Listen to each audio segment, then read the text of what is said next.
Welcome to Sound and Vision, conversations with contemporary artists and musicians about the creative process. Here's the host of Sound and Vision, Brian Alfred. Sound and Vision is sponsored by Golden Artist Colors. Manufactured in upstate New York, an employee-owned company, Golden makes the best acrylics, oil paints, and watercolors that you can buy. You can find them in your local art store, or you can find them online at goldenpaints.com.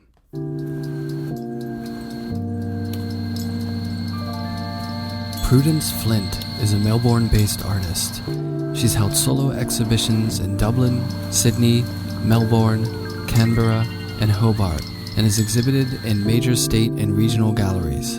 She's a 7-time finalist in the Archibald Prize.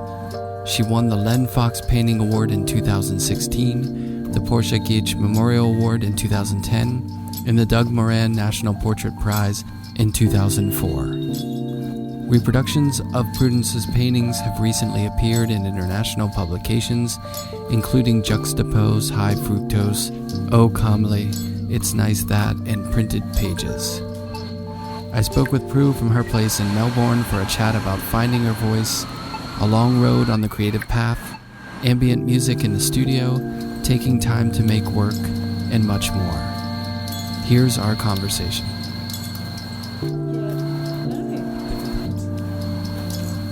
We have reality TV now and all kinds of things. And That's what happened disturbing. yesterday? Yeah, What happened yesterday? That was extremely disturbing. Totally. How do you find it? How are you? Well, okay. Here's my theory. I mean, those kind of crazy, kind of like conspiracy theorists exist all the time, right? So it's just the internet and social media lets them congregate. Yes. And it adds fuel to that fire of conspiracies, and then they can congregate easy because they can set up a date and time. Communication. So I generally think things are slowly getting better. It's just there's a platform for the not so great part of things to be a little more aggressive, I mean, if you look at yesterday, we had, a black reverend from Georgia get elected to the Senate. And no, I totally agree with you. I think know. it's like, one step forward, a step back, and hopefully people just... And Facebook has banned Trump from tweeting, and so that's pretty interesting. Yeah, I mean, I was talking to my dad about that, and I said, that, well, they banned Trump for Twitter for a little bit. It's almost more of an indictment of where we are, that we have a president that's just using Twitter all the time. I mean, like 3 o'clock in the morning tweeting. It's like, is that the job? Yeah. You know what I mean? Know. Yeah. But, things get, it's like there's a guy and everyone's like, well, that, and being a New Yorker, Trump, him from New York, and you're just like that guy, But if you're not from New York, you don't understand that. They were like, he's different. He's going to come in and just say the hell with it. I'm going to do things my way. And it went south real quick, and we kind of, the people who knew him knew that that's what you were going to get. But yes. But some people stuck with it. It's disturbing. But, sometimes I look at it this way. If you have a really disgusting, grubby basement that's dark and always ignored, you go down there with a light to clean it up. You're going to find some funky stuff, but if you don't shine the light on it, you're never going to see it. You know what I mean? It's there. So you think that's what was yesterday? You think that's what... I think that as progressive ideas and culture shifts and things become more progressive, then those who are anti that become desperate, and they start to act out. It's almost like that idea. I don't know if this is true or not. It was like an acting out yesterday. It was it was very crazy, and that it was allowed to happen. That was the other thing, that it wasn't totally just stopped quickly. And well, that's another side of it. It's the racism and that kind of side of it too. It's like and when it's starting to get cold in the fall, Yes. I don't know if you have this phenomenon, but, the bees get a little wacky. Yes. They know they're going out, and they're going to try to sting you on the way out and go out with a bang. I feel like that's what's going on. Yeah. I get what you're saying. But time will tell. It's now my MoMu's going, so it's all going. Nice. So, real quick, what is your favorite Hitchcock movie? Oh.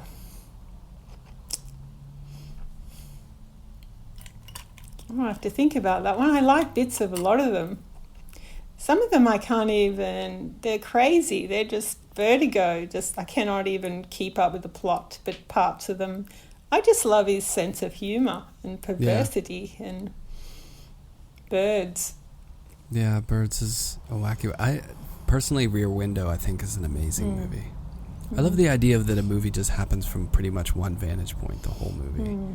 But he was kind of a master of that. Have you ever seen Rope? Yeah. It's basically one cut. I mean, I think there was like one or two edits in it, but it's pretty cool. Yeah. They're like paintings in a way, Yeah. Yes. So tell me about you. Where'd you grow up? What was childhood like? Okay, that's a big question. Right. I grew up in a little kind of sleepy little suburb down the road called Parkdale. It was probably about 10 minutes from the beach. And we live on Port Phillip Bay here. So now I just live kind of about 20 minutes up the road. I live in St Kilda, which is kind of I'm probably a little nearer to the beach now. So I had a pretty middle class upbringing. I went to a Catholic girls' school. We had nuns and the whole bit, and I did that for my whole school. And then I went on and did design for 4 years, graphic design, and I thought I wanted to work for a magazine, a women's magazine. Hence me liking that painting of yours with the Prada. Right. I saw that a few years ago. It must have been about 5 years ago, and it stayed. I loved the colours and I loved the stairs and how you centered the. So, yeah, and I did a few jobs for magazines, and but kind of realised that I was a bit of a dreamer and that I wanted to go on and do my own thing, and that was what I was good at. And it's actually really hard doing briefs for magazines. It's really, I wasn't really equipped in my character for it. And so I went back to art school, and and I started painting women. So that was way back in 1990, basically. So I finished art school about 1990, and it's been a pretty slow, 30 years. I've been just slowly, really, I do. I'm pretty dogged and slow, but I have pretty much worked all through that on my paintings, and I've stayed painting with oil, and I used to paint quite small on board, and they've slowly got bigger, and so now I paint on linen, and they're all about 120, 140 centimetres. So, and I work in a room at home. I live upstairs, so I've got quite good light, northern light, and I work in a kind of a biggest bedroom, and I usually have about 3 paintings going in there. Yeah. Which is about as many as I can hold in my head. I start getting a headache if I've got too many going. Yeah. How long have you been working at home? I've been in this studio for about 20 years. Yeah. So you put in your 10,000 hours. Definitely. Some of those just sitting on the couch getting pissed off. And, haven't we all? So, I have spent, it's been a bit of a, I think there have been times in my, painting life where I've been quite stuck for periods. I look back now and think, I went off and did fiction writing for a little bit, and but that was actually really great for me. And so I've had periods where I've really slowed down and kind of hit a wall, and then it's kind of, and then I've pushed through, and then the work starts to speed up and get momentum. And so these days I don't suffer it too much in there. Work seems to be kind of the easiest part of my life now. I kind of there seems to be an ease in there, whereas earlier on I think I used to agonize, just confidence. I used to kind of I think I wasn't happy with the work as much, and I don't know, it's a strange process, as you would understand. It's right. Yeah, do you I feel relate like to that, or do you? No, I agree. I think there's something that I'm realizing and talking to people at a certain point, and I feel it myself, that I think you get to a certain point, I don't know if it's like a 10,000 hour type thing, a certain amount of time that you spend doing what you do, where it starts to transition from, like you're saying, like that pressure or this feeling of I've got to do this, or it's managing expectations or expectations of your own work and development and change and all that, to where you start to get comfortable in, you know what, I'm just going to push this where I want to push it. I'm only going to push it as fast as I want to, and it's kind of like that. And you've got you've got a bit of success behind it. You kind of know that you kind of start trusting that you do reach some point that is almost beyond what you understand. So it's you kind of have to just trust that mysterious process of working and just going there. And I think I do that a lot more now. Just definitely, I think you earn that. That sort of just by time and just and just doing the work and just staying in there sometimes. And right, I often wonder if it's a false sense of confidence, and maybe that's not improving the work, and it's more of just I'm getting older and I'm like, well, screw you, like I'm doing what I want to do. Yeah, if you don't like it, I know, and this is what it is, and it does something for me. At the end of the day, I enjoy doing it. Right. Because there gets to be a point where I get excited by it. So you can't really question that at the end of the day, can you? You got to. Well, I mean, if you did and you could, but then you might be miserable doing what you do. Yeah. Do you want to spend all your life doing something for someone else, or do you want to excite someone else? No. Right. At a certain point, you're just like, I'm going to do what I want to do, what I'm compelled by. But I think that's truly, I mean, I guess in school, in art school, you're trying to find your voice or whatever. But the ideal situation is that when you, quote unquote, find your voice, basically that's just you finding a way to listen to yourself and what you were motivated to do and what you want to keep doing. And that might come off as being like flippant and like, I don't care what you think. You know what, critic? Who cares? Because if I'm not really interested in it, how is anyone else going to be interested in it? And that's a loaded journey as a woman, I think, is particularly gendered, because I think that was my interest as well, because I think I was interested in that voice that was kind of struggled to get heard and struggled to kind of have serious meaning in the world of meaning and how it gets visualized. And so I think because that was my particular interest, it has been a kind of a checkered journey for me. I think it's because I kind of had to go there and let the work almost suffer it itself, had to kind of go there. So there wasn't any easy way out for me. Right.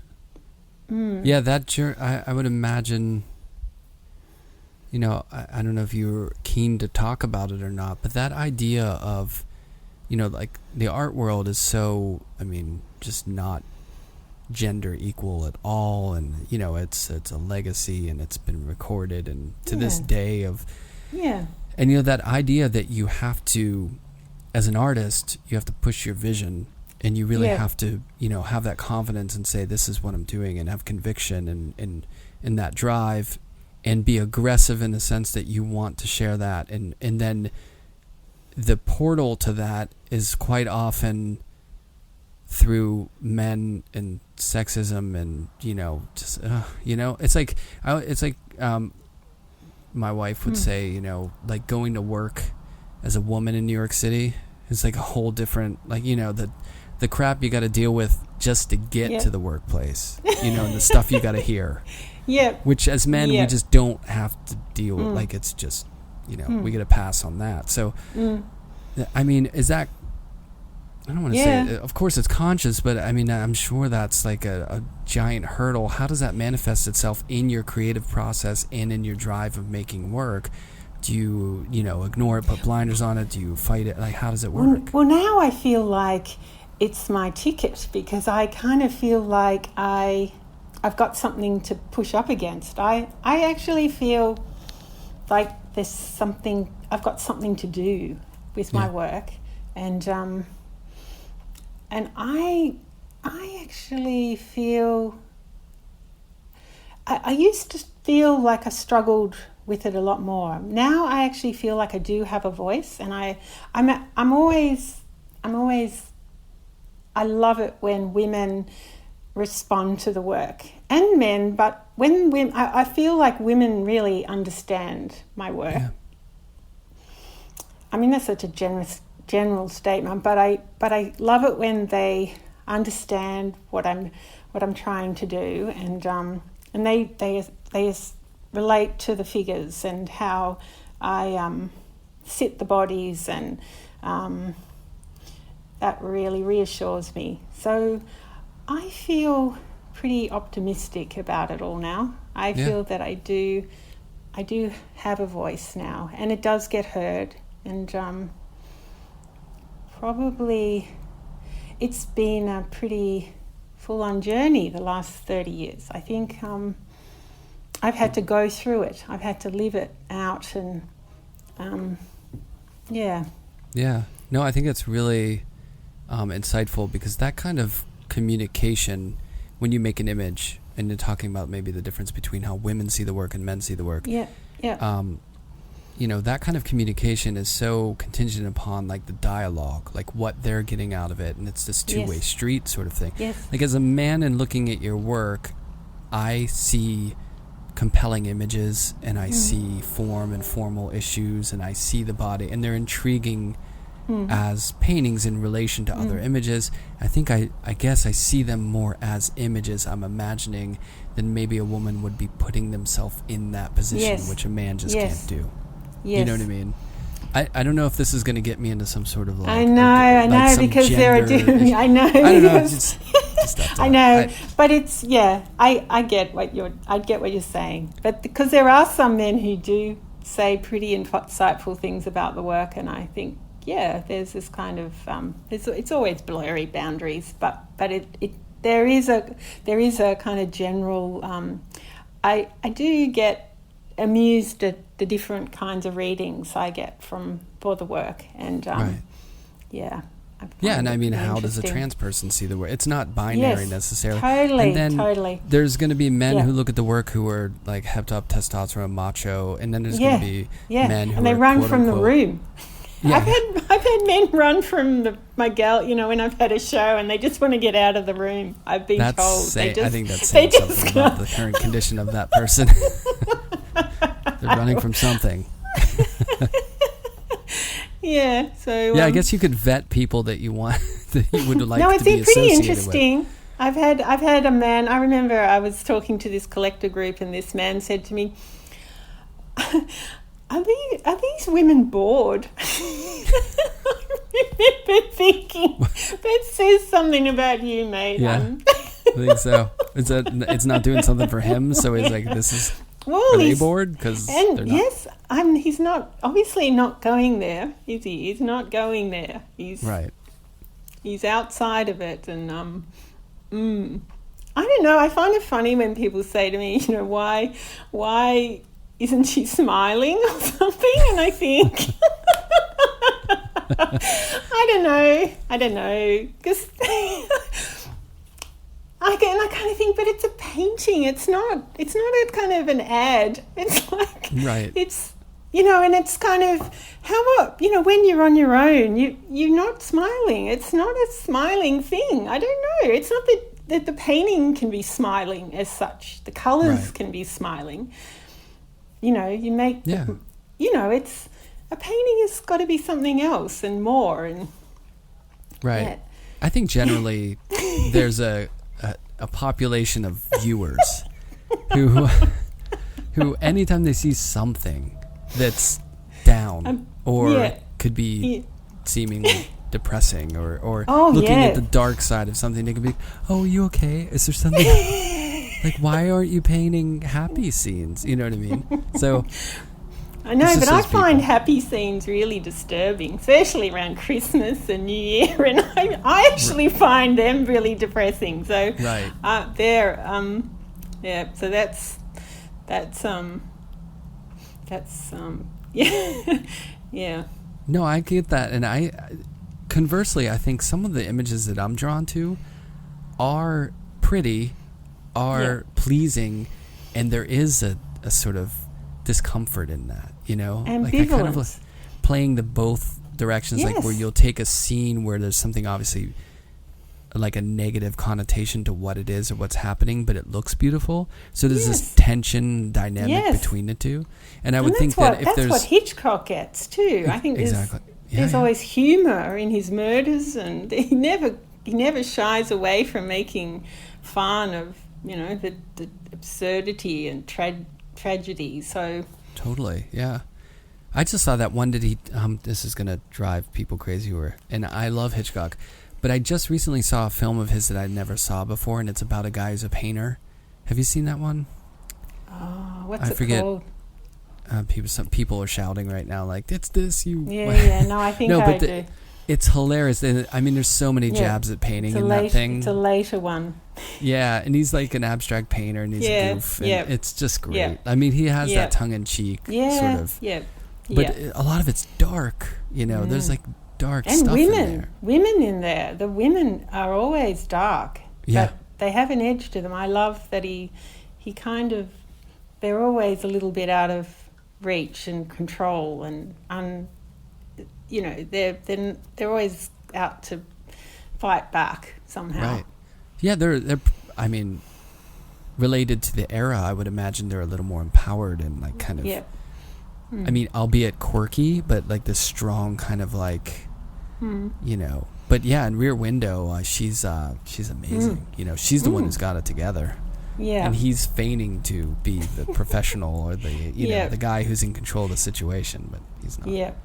Yeah. Yeah, it was pretty amazing stuff.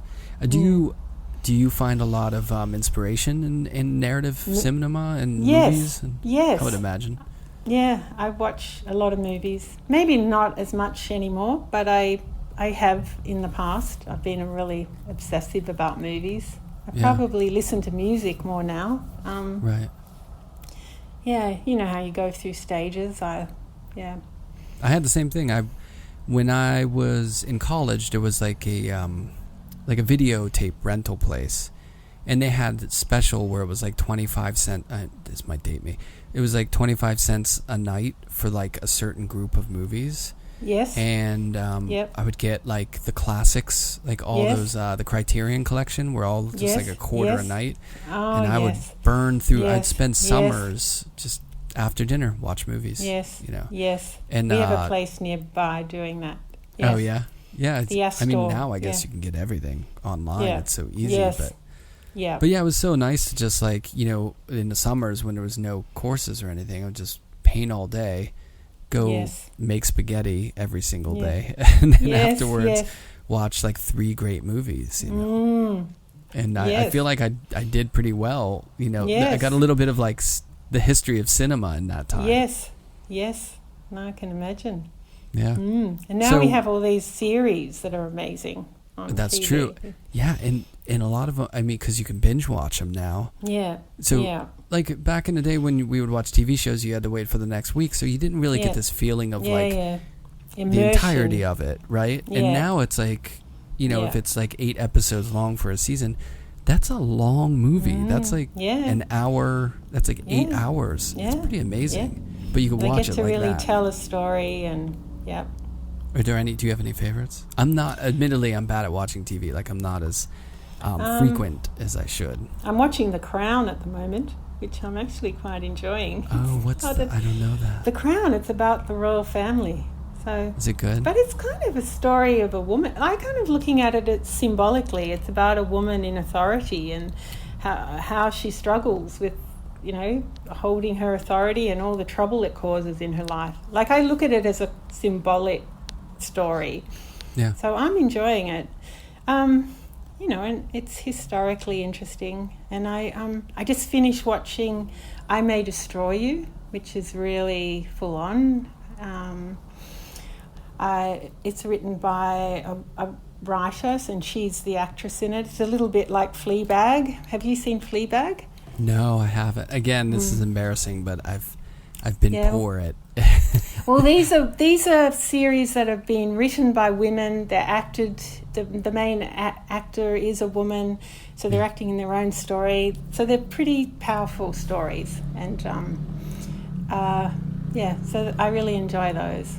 So those are kind of giving you some inspiration. Maybe not directly visually, but just narrative. Yes, always. I love a female protagonist, and I will definitely relate to them, and yeah. So with your work, one thing I admittedly I try not to. I don't do a ton of research on people because I kind of want to come in a little fresh, but sure. I don't know, like, with your work, are you setting up scenes or is it purely imaginative? Like, what's the way that you approach an image? Is it sketching? Is it seeing something and then it comes up later in the studio? I usually will go with there'll be a kind of what happens is usually there'll be an idea that I'll get, I'll get an idea of I want to do a woman in a bathroom, and then that sets off about 7 paintings. So I've done about probably 7 or 10 paintings on women in bathrooms, all variations of it, and now I'm doing a series of women sitting on beds. So until I've exhausted it, I'll keep on doing that. So I think I like repeating, so I kind of have a kind of template, and then the variations, I love the variations that allows me to explore, like the colours, the shapes. So the small, those kind of aspects will become quite important and create completely different atmospheres. And right. So that's kind of how I usually work. I'll get an idea, like a woman sitting at a table, and then all the variations of that, what that opens up for me. There'll be a simple idea, and I did a whole series of women sitting at tables with eggs, different. So now I've been doing these women on beds, and I wonder when I'm gonna. I've got another one that I've got in my head, and I'm trying to think about how I'm going to do it, and the colours, and so that's how I work. I'll kind of have a. You get a little streaky with the subject. I get that way too. I feel like when I was younger, when I first came out of grad school, I was like obsessed with moving through imagery. Yeah. Like I would just not repeating yourself. Exactly, and like jumping around like a flea, I got to do this and that's too close to that, and then I feel like as I've gotten older, like I'll get into like over the lockdown when it was really bad, when we were I was in here every single day at home. Yes. We have kind of a nice view of the New York City skyline, and the sunsets became important for some reason. Yes. And it was just like a show every night, Yes. But it was emblematic of like the idea of nature and outside that I was basically shut off from for months. Yes. So you literally couldn't go outside. No, we weren't. I mean, technically, I guess we could have, but we were trying to be very careful because family who's high at risk, and we were. Yeah.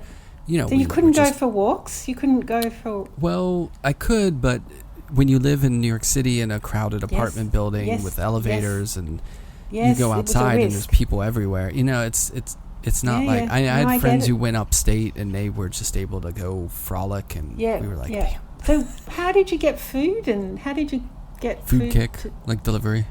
Boy, Fresh so direct, you all those things. really were. We went hard. We went hard in the quarantine paint. We were like, Clorox wipe and everything, and so you did a series on the sunset.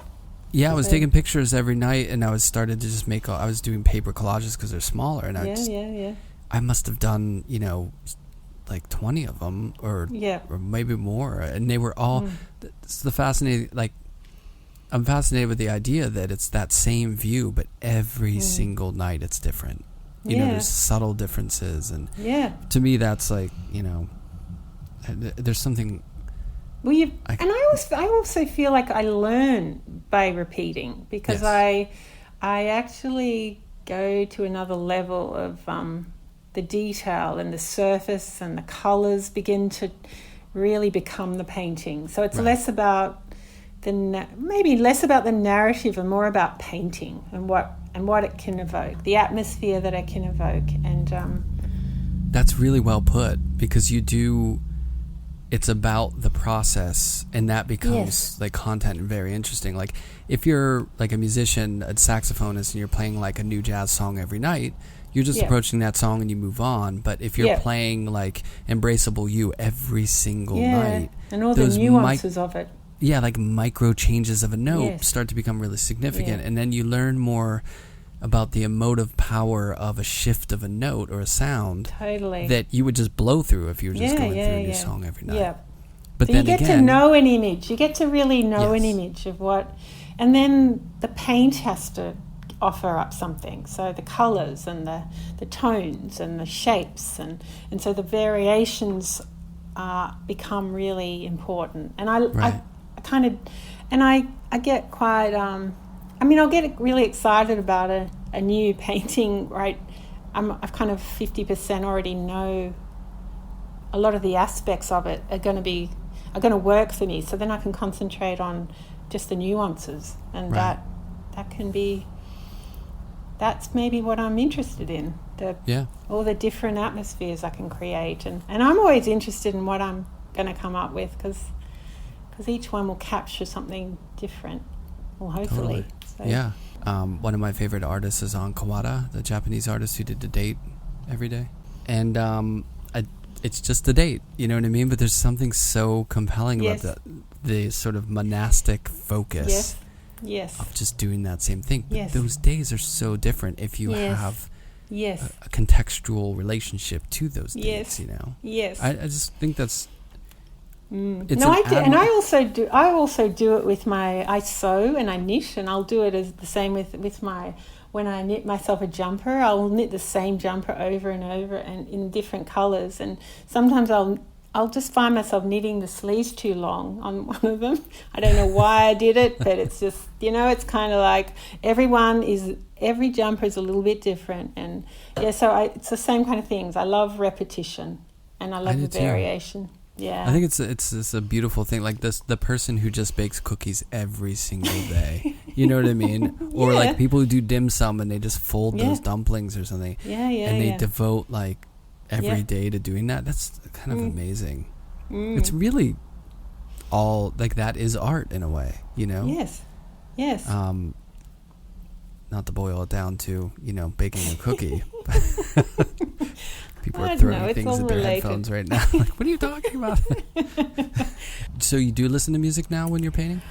Definitely. I'm very curious as to your musical taste, because I could imagine going in different directions, but that's just based on no knowledge of you other than seeing your images. I'm definitely an ambient. I like ambient music. Really? I like classical. Nice. Yeah. I'm pretty... when I walk, I'll listen to something a bit more, full on, but definitely when I'm in the studio, I like really kind of atmospheric, briny, Yeah.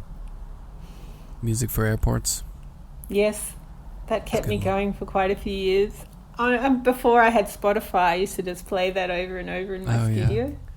Do you like calm me down? Do you like ambient stuff like Seafeel or bands like that are... I don't know that one. I'll write it down. There was kind of in the era of shoegazers, the British like shoegazer stuff, and it was just kind of like guitar, like it was band stuff, but it was just ambient. It was kind kind of, I don't know. So how do you spell that? Seefeel. Okay, I'll have a look. But and then there's a lot of electronic ambient stuff. Have you ever listened to like Microstoria or bands like that? Or not bands, No, but I don't know. Maybe I might. I kind of just have, because Spotify will just make a kind of playlist for you I listen to all kinds of stuff now. I just let it play and yeah. We should do a shared ambient Spotify playlist. Yes. In honor of the pod. We can release it when the podcast releases. Yes. So what kind of music do you listen to? Everything. I don't listen to podcasts. I know I can't. Do you listen to all kinds of music, do you? All kinds. Okay. It depends on the mood, but I mean, I'm just a music. It's into a music. Fanatic is like an understatement, but okay. I grew up listening to like rap music and rock and roll and Motown and stuff like that, and then in college I was a jazz DJ. I played music, and I just got really into everything. So whether it's like Nigerian high life or ragas, or I'll listen to Japanese shamisen music. I know, I'll listen to. I love listening to all kinds of music too. Yeah, and these days it's so easy. It's all right there. You don't have to go find that stuff. It's just at your fingertips. So yeah, I'm kind of a music polyglot, I guess. I just there's not much I don't like, as long as it's good. Yeah. Right. There's just that bar. Yeah. But when I'm working, I can't listen to podcasts so much. I find them exhausting. I'll kind of because it takes a lot of you want to keep track and think, and I end up turning it off because the music gives me some space. So I find I prefer to listen to music. Yeah. I do the podcast thing either really early in the morning, like when I just wake up. Yep. If I'm like cooking breakfast for my son and like no one's up yet. Yeah. That's a good time for a podcast because it just puts me in that, gets the brain warm. Or when I'm not teaching this semester, but I teach in Pennsylvania, so it's like a 4-hour drive. Wow. Oh, yes. The car's good for that. Yes. That's great because I used to rock out the music and I would think, okay, this will keep me awake, loud music. But after a while, that doesn't work anymore. But if you're engaging your mind, you can stay awake. So So you had to do the teaching by Zoom this last year? I'm on course release this past semester, but I was when it happened in the spring, we went, before spring break, we were just normal, and then we went off spring break and we never came back. And so it went remote. That's kind of what happened to us too. Yeah. And this semester it's fully remote. So I mean some people are doing hybrid, but I'm doing mine remote. So I think we're actually going back to school in February, so I'll be back teaching on campus. So because it's almost eradicated here, but there's it pops up everywhere, but it's hopefully it's not that bad. Is there's travel restrictions or testing restrictions coming in? Yes. See, advantage of island life. Yes. I know, and they're doing contact tracing, and they get a lid on it very quickly. So we had about a month of it totally eradicated from Victoria, but a few cases have popped up just over Christmas. So we'll see how it goes. But I think the Palau story is really compelling. They have not a single case there. Yes. They shut down in January, and they started vaccinating people there. So Palau is like a country where there's not a single case. It's pretty amazing. But that's hard to do these days with in New air York, travel. I think you're in a pretty tricky place. It's just I mean, it's funny because they were talking about that new variant, and they were saying, well, they found a case in England. Yes. It's like as soon as they know that there's a new variant, it's already in New York. Someone is here. You just can't find it fast enough. People travel so much, you can't contain it. Yeah. It makes it difficult. But so it's been a little more manageable where you are. It's not quite the we were in lockdown for a while last year for quite a few months, but I still got out and met friends for walks, and I wasn't too isolated, so I got through it. Right. So you have, I guess it's nice to not feel quite so. But how do you feel about? See, the thing that I thought about teaching is, the students are probably going to be okay. It's the professors who are at risk. I know. Yes, I know. Like a 19-year-old's going to be like, what COVID? They get it and they don't even feel it. I mean, for the most part, but for professors, they're the ones who are in the battle zone at risk. Yeah. I mean, are you nervous to go back or? Well, the numbers are pretty good, so I'm not worried about it too much. But we'll see. What do you generally teach? What courses? I teach drawing and painting. So I teach life drawing and painting, which I love because I get to work with a model and it's very practical, hands-on, and it feeds my work. I work with all models that I love, and it's fun. I don't do too much. I only do a day a week, and so I had to teach on Zoom last year, and I had to oversee projects, and the students are showing me work online, and it wasn't the same. It was. Well, how do you do figure drawing online? Yeah, well, you can't. So we had to just set them projects, and they draw from films and stuff. Yeah. So it wasn't the same, but we'll be starting back in February. I agree, though. I don't teach it that much, but occasionally I'll teach like an advanced figure drawing class, and I love it. It's so great. Yeah. And my representational chops, like I'm not drawing the figure all the time, but I love getting back into it, Yeah. And just seeing in that sort of the life that is in that and I'm about to start. I organise life drawing just locally here, and that's about to start Monday. So I try and do life drawing, regularly. I love it. Yeah. It affects things. It's just like exercise. It just kind of gets everything. It's like just working from life is really great, because I actually don't work from life. I get my friends to model for me, and I take photos, and I find if I have time that I'm working from life as well, it's a really good combination, because they kind of feed each other. So it's just, it gets you in a particular habit of seeing. And you push your seeing in a different way when you're looking at the figure than you do in your imagination, and when you hybrid those together, that's ideally a great situation. Yeah, it's like I've got nutrients to bring to the photos then. Right. And but I love working from photos too, because it leaves me private in my studio. Because I often, if I have my friend come over to model for me, I can't wait till they go so that I can look at the images and then start thinking, wow, okay, and start to work on my painting. Yeah. Because I find a model, it's like I can't. It's actually me and the painting. It's not about the model, and I get what I need from the photo, and it's very specific what I need, and the rest I will make up. I just make a lot of the painting up, and as I've got older and more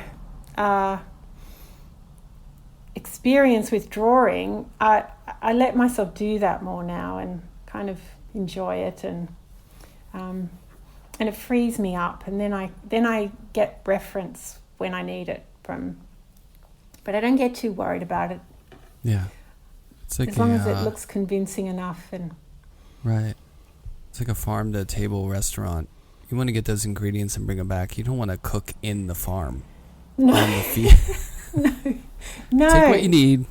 Yeah. Come back and you bring it back. And to the lab.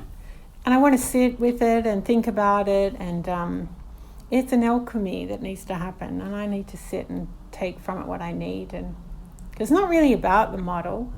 They contribute, because I have this one model I'm working with at the moment, Izzy, and she's so great. She's 6 foot tall, so she's very monumental, and she always comes over and she says, "What do you want me to wear, Prue?" And I go, "Izzy, you always just bring whatever, just wear whatever." And she always comes in these amazing, she's got great taste and wacky taste in clothes, and it always just works, That's great. She always wears great shoes, and it all just works. And she said to me, I had to ask her to model the other day for this kind of quite loaded image, and she said, "What do you want me to do with my expression?" And I go, "Izzy, you're doing it. You're already." Just you do you. Yeah, she knows. She doesn't need. I don't need to tell her anything. And so the images are quite like they come up, and I'm on my computer, and it's like, whoa, okay, there. Yeah, that's so a fortunate. That's a fortunate relationship. That's like finding someone in a band that you don't have to tell them what to play. You just yeah, you got it, Yes, and our relationship isn't complicated, so that's good too. And no, she's a great model for me. So, that's great. Yeah. With your career, because you've been, like you said, you've been doing it a while. What's the when you got out of school, when did you start showing, and what's the gallery relationship like, and how's that entered the game? Well, it's all been a bit slow with me. I've been showing all along in the 30 years, but I think I started showing in artist-run spaces earlier on, and then probably 10 years passed, and I got into a gallery, Nellie Caston Gallery, and it was quite a good gallery, and things were really amped up, and I won a few prizes. I started entering portrait prizes, and I won a prize in 2004 where I won $100,000, and that for Australian dollars. And yes, it was a fantastic prize, and it was very much out of the blue, and it changed my life basically, because my work started to sell, and I started getting commissions, and I didn't have to teach as much, and I started getting better work, and it just shifted everything around. It was like this kind of slow shifting of things, and then I won a few more prizes, and I just got very dogged and focused after that, and yeah, and then so what happened then I suppose I've changed galleries a few times, and then about 3 years ago, Mother's Tankstation approached me from Dublin, and they've got a gallery in London, and so now I'm starting to show my work internationally, and so now I have a problem now where I actually can't keep up with I like at the moment I've sold a lot of my past work, so I really don't have any past work anymore, and you can't pull from the vault. Yeah, and so now whereas I used to have kind of past work, I could re-show work. I wouldn't have sell-out shows, and I would re-show some of the work, and so I wasn't under as much pressure to produce work.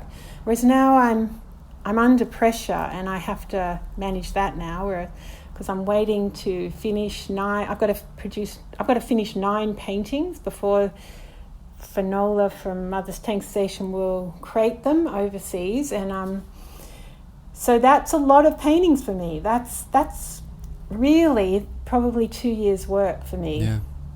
And I'm trying and I'm trying to kind of up the ante, but I feel like there's a kind of a level of intensity that I need to keep, and it's got a rhythm to it, and if I overstep that rhythm, the painting, I don't know, something can't happen or something. I feel like I can't rush them, and it's like a rhythm I've got to know with the work, and it's like waiting for layers to dry and ideas to pop up, and how they kind of need to have how you conceive them, and waiting, and I know there's a certain timing of it all that I have learnt to trust over a long period of time, and I feel I'm just watching, trying to amp that up. Not so sure.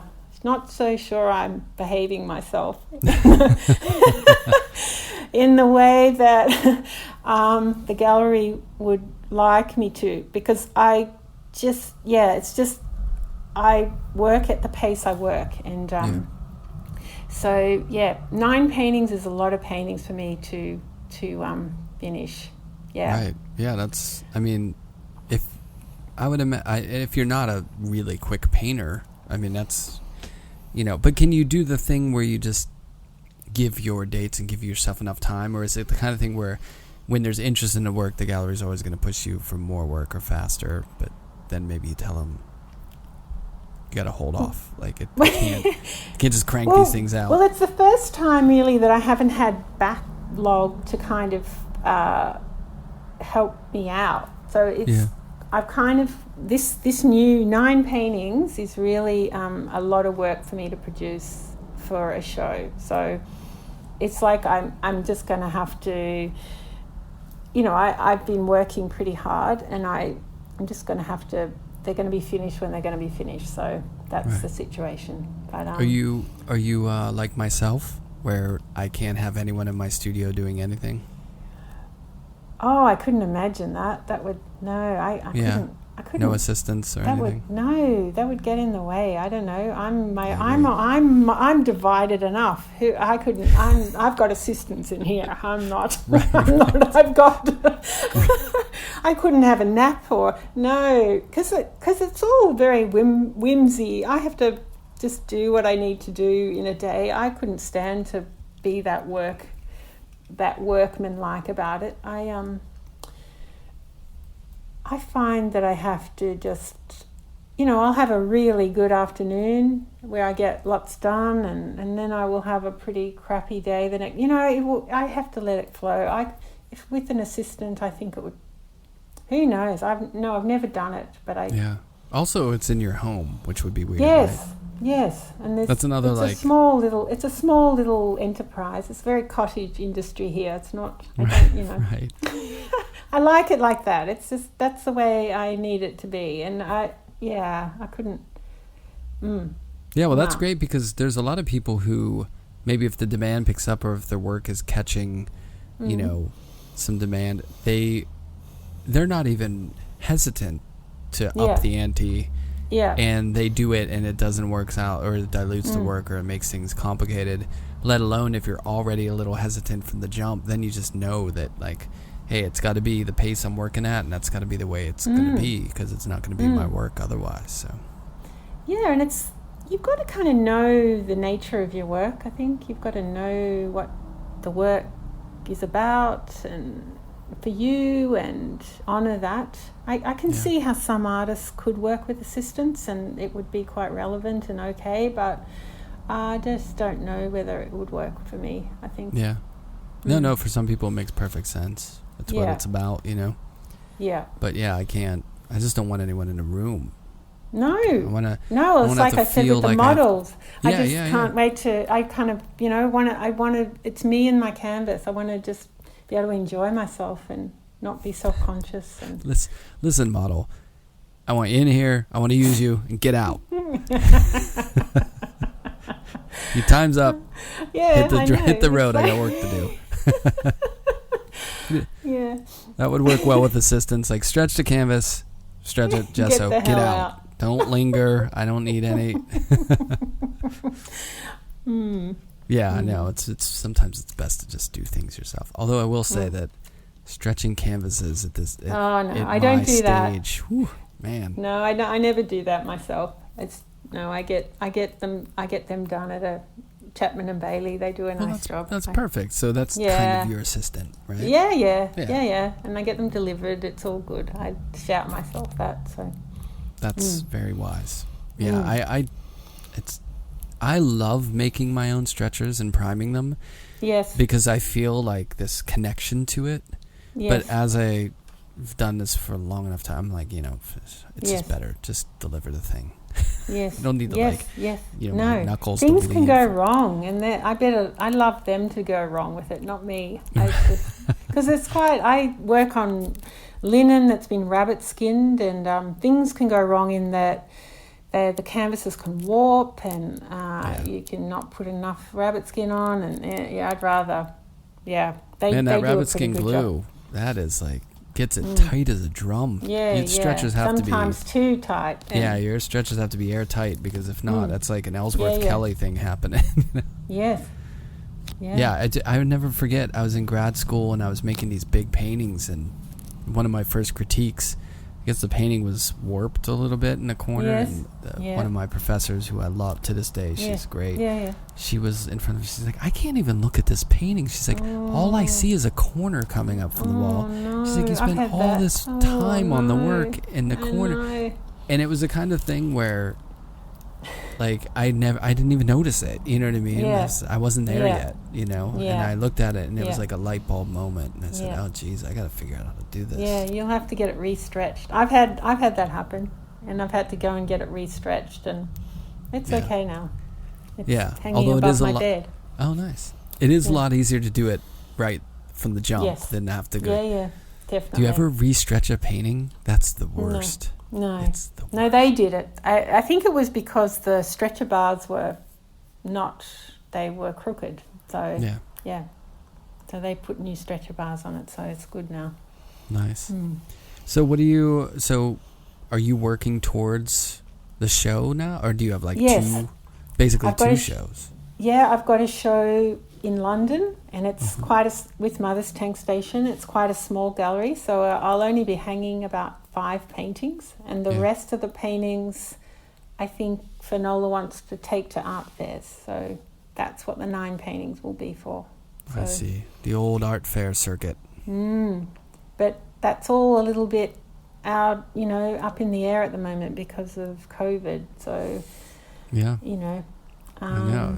Who knows? Like they schedule it. I just made a bunch of work for the Tokyo Art Fair that's supposed to be in March, I believe, March or April or something. But I just read a story today that they're state of emergency in Tokyo because of the COVID. Yes. So who knows? I mean, we just have to keep working. Whatever happens. But it's not easy. The whole idea of planning things has taken a little bit of a U-turn. You just have to kind of just roll through it all. Just keep doing what you're doing. But it sounds like you've got yourself in a really great rhythm and a situation to where you could just keep doing your thing, right? Yeah. I'm pretty happy in there at the moment. I'm just, maybe I wish I could work a little faster, but it's not kind of, it'll be what it'll be. I just have to be in there. I'm kind of in the middle of it all at the moment, so I'm not quite sure how fast I'm working. Sometimes when you get to the stage where you can't actually hold them all in your head, that's when I know I've got a body of work, because I actually can't hold them all in my head, and so I think I'm almost there, because I'm kind of forgetting once, and they're like kind of children. I'm kind of I know, and you have to drop them at school, let them fend for themselves. It does feel like that, doesn't it? And I think, one's down there, and and that one's there, and and I think, I don't know yet because I haven't sent mine off into the wilderness.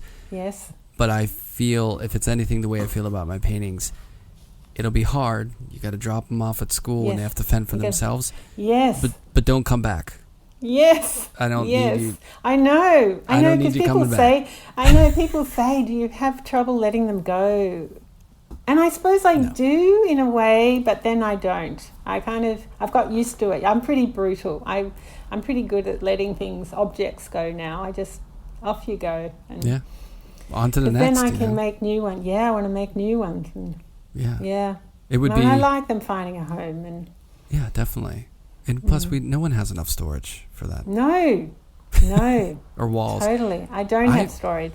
We for several reasons, we really want to get like a house upstate or outside the city to go to. And I think one of the biggest reasons is I've been so lucky to trade artwork with friends over the years that I don't have the walls in our apartment to hang it all. It would be so great to have like a big house outside the city where you could just hang all that work.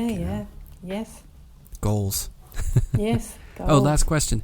Are you a big coffee drinker? No. Tea. I'm a person who needs to not over stimulate myself, because I'm quite high. hyped. I've got to kind of relax. You're high energy?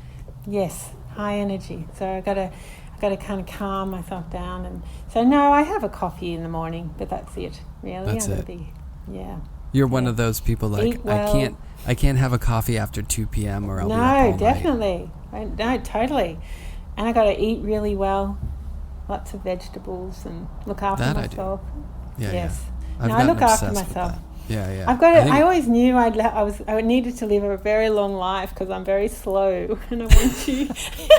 No, I remember telling a boyfriend that when I was in my 20s.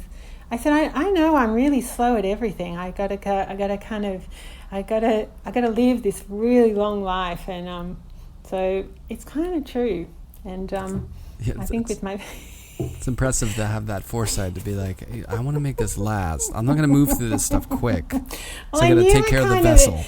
Everything, I just kind of take my time, everything. I'm very loyal, but I just take my time with, I will say that the name Prudence is well suited to that.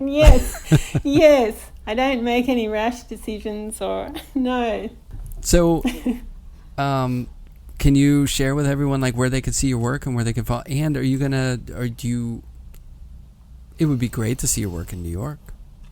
Yes. Well, yes. I have been in conversation with a gallery, and but I have a problem with having enough work, so that's been an issue. And I have a gallery in Sydney, Fine Arts Sydney, and I've got a gallery with Finola, Mother's Tankstation. Yeah.